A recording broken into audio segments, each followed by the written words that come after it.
What if one small decision, one harmless mask, could slowly erase who you are?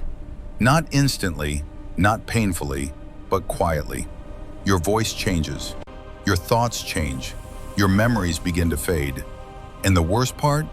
You don't even realize it's happening until the day someone looks at you and says, "You're not the person I used to know."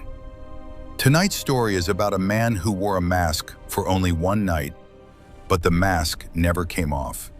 And the longer he wore it, the more it wore him. In the old part of the city, hidden between crowded streets and fading buildings, there was a strange market. Not the kind that sold fruits or clothes. This market sold forgotten things. Broken watches, old photographs, letters never delivered, keys with no doors.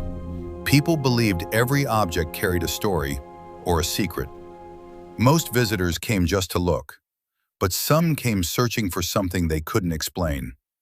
One evening, a young man named Adrian wandered into the market.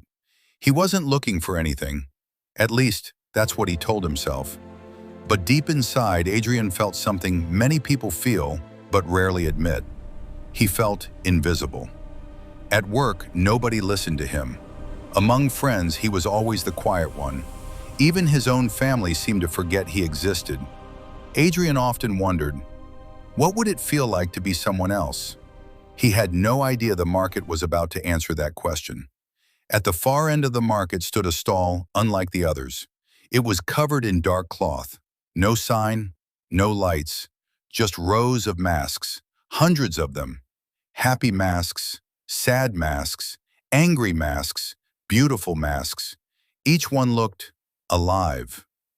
Behind the table sat an old woman with silver hair and eyes that seemed far older than the city itself. Adrian stopped. One mask caught his attention immediately. It was smooth and pale with a calm, confident expression. The kind of face people trusted instantly. The kind of face people listened to. Adrian whispered, almost joking, "How much for this one?" The old woman studied him carefully. Then she said something strange. "That mask is not expensive." Adrian smiled. "Good." She leaned closer. "But the price is not money." Adrian laughed nervously. "Then what is the price?" The woman replied quietly, "A piece of who you are." Adrian assumed it was just a strange way to sell things. Every market had its characters. So he bought the mask anyway. The woman gave only one warning. Once you wear it, do not forget who you were before. Adrian nodded quickly, but he wasn't really listening. That night he went home and stood in front of his mirror. He lifted the mask. "Just for fun," he said. The moment it touched his face, something strange happened. The mask sealed perfectly against his skin. It didn't feel heavy. It didn't hurt. In fact, it felt right.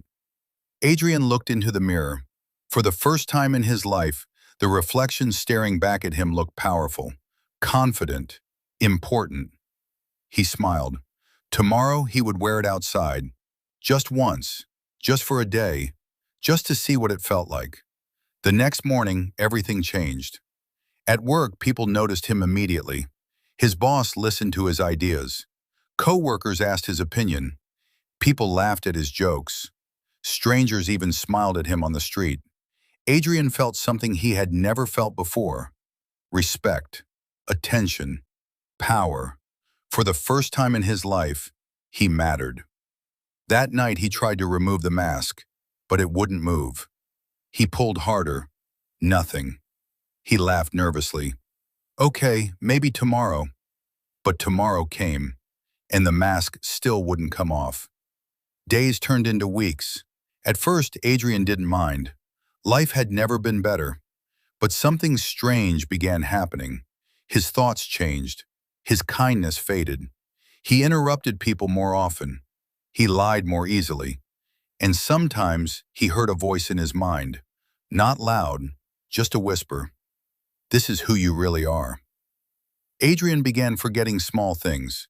His favorite music, old childhood memories, the sound of his mother's laugh. His personality slowly shifted. The mask wasn't just covering his face, it was rewriting him. One evening, Adrian met an old friend named Marcus. Marcus stared at him for a long time. "You look different," Marcus said. Adrian smiled. "Better, right?" Marcus shook his head slowly. "No,